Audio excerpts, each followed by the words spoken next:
What makes this condition even more elusive is its slow onset. Because the liver stores several years' worth of B12, symptoms may not appear until those stores are nearly depleted. Early signs are subtle: fatigue, pallor, mild cognitive changes, or tingling in the extremities. Many of these are attributed to stress, aging, or unrelated illnesses. The deficiency may only come to light when anemia becomes severe, or when neurological damage has advanced to the point of causing gait disturbances, numbness, or memory loss.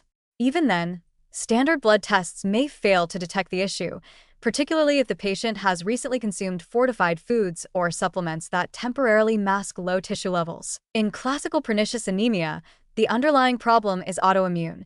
The immune system attacks the parietal cells or the intrinsic factor itself, rendering the absorption pathway inoperative.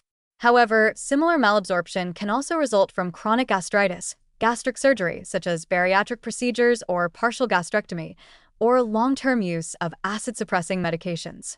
In all these cases, either the production of intrinsic factor is reduced or the stomach acid required to release B12 from food proteins is diminished.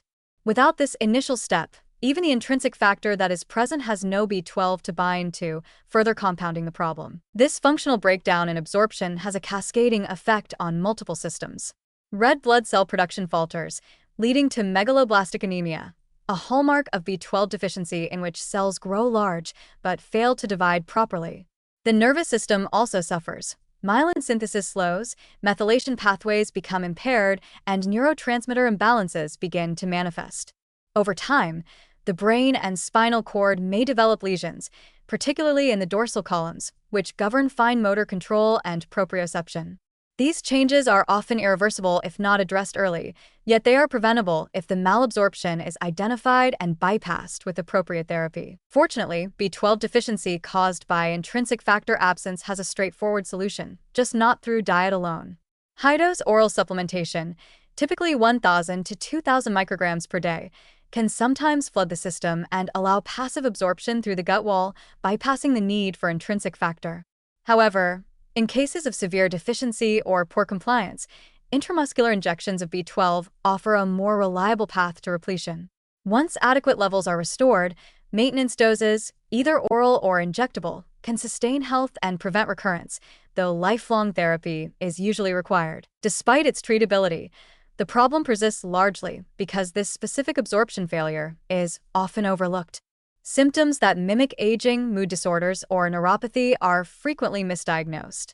Few clinicians test for intrinsic factor antibodies unless the anemia is overt and unresponsive. Even fewer consider B12 deficiency in younger adults, especially those who are not vegan. And yet, this silent breakdown in absorption may be the true cause behind many cases of chronic fatigue, memory decline, or balance issues attributed to other diseases. Understanding the role of intrinsic factor reshapes our perception of B12 not just as a nutrient, but as a substance dependent on a unique biological key. It reminds us that health is not merely about intake, but about what the body can access and use.